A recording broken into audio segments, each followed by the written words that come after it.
AOC and Bernie Sanders have become the prominent figures in the Democrat Party, sat down on CNN to take questions from concerned Americans. Take a listen. Christopher Lindsay here, who works for United Airlines. Go ahead with your question. Good evening, Senator Sanders, Congresswoman Ocasio-Cortez. It's a privilege and an honor to be speaking to you two tonight in beautiful Washington, D.C. My question to the both of you is, what can Congress do to stop pointing a finger at each other, work together, and listen to the words of Abraham Lincoln? A house divided cannot stand. This man asked AOC and Bernie Sanders, what can the Democrat Party and the Republican Party do to stop pointing fingers? And what does AOC do? You guessed it. Well, I mean, I can't thank you enough for invoking that quote in this moment, because I think when we zoom out and look at the degree of political polarization that we're all experiencing, I don't think any one of us likes it.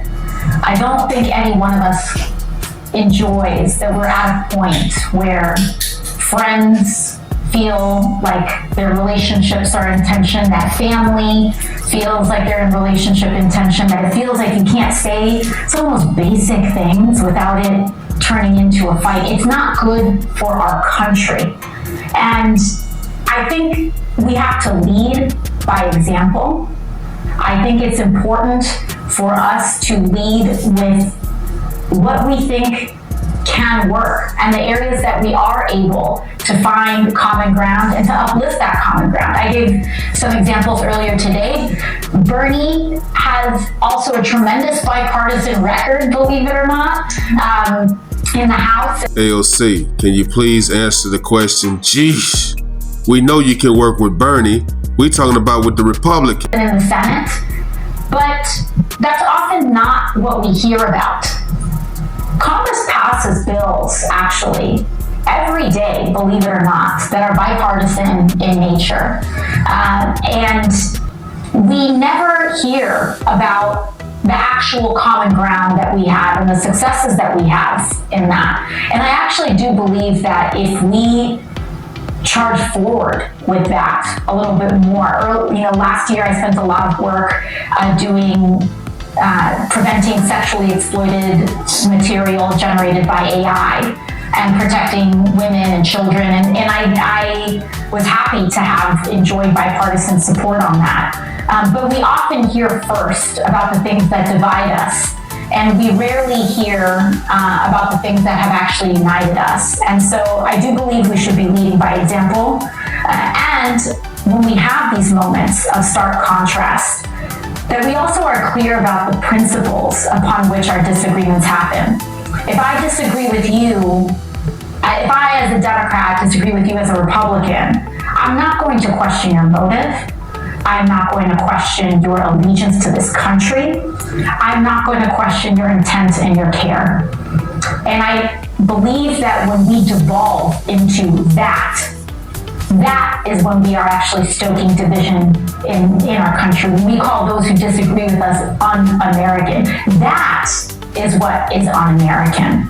And I could not advocate more for the fact of sticking to the facts about things, respecting and honoring the intentions and motives of our fellow Americans, and also trying to elevate and find the areas that we do have common ground and agreement. I have no idea what that lady just said, but what I do know is she dodged that question. She's not willing to work with Republicans, bottom line. I think Alexandra said it very well. I mean, I would just add as an example, this Saturday, millions of people are going to come out on a No Kings Day. Maybe more people coming out than any time in American history. Speaker Johnson said this is a hate America rally, because people are coming out expressing their concerns about massive cuts to healthcare and the movement toward authoritarianism. It's not a hate America, it's a love America. But the point is, instead of attacking each other in that way, in my view, what we got to do is lay the issues out on the table. We got a healthcare crisis, do we not, friends?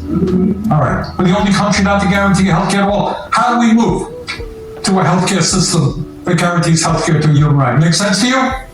All right. 70, 80 years ago in this country, if you went to a public college or university, you know what your tuition was? 0. And yet you got all of this increased worker productivity, all of the technology. People can't afford to send their kids to college. They can't afford childcare.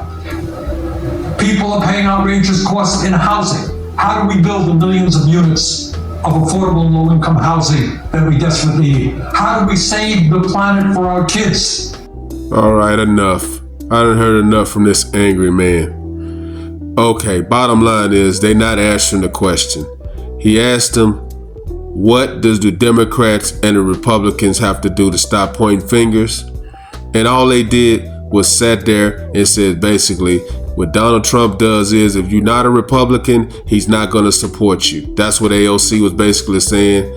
And Bernie Sanders, the angry man, is basically saying they calling out the marchers for the rally that's coming up. And he's pointing fingers at the Republicans to say that it's a hate rally.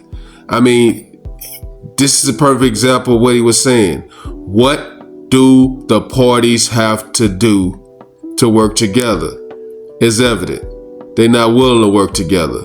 At least Bernie and AOC are not. That's what I'm taking from it. Let me know what you guys think. Like, comment, subscribe. Follow God, not culture.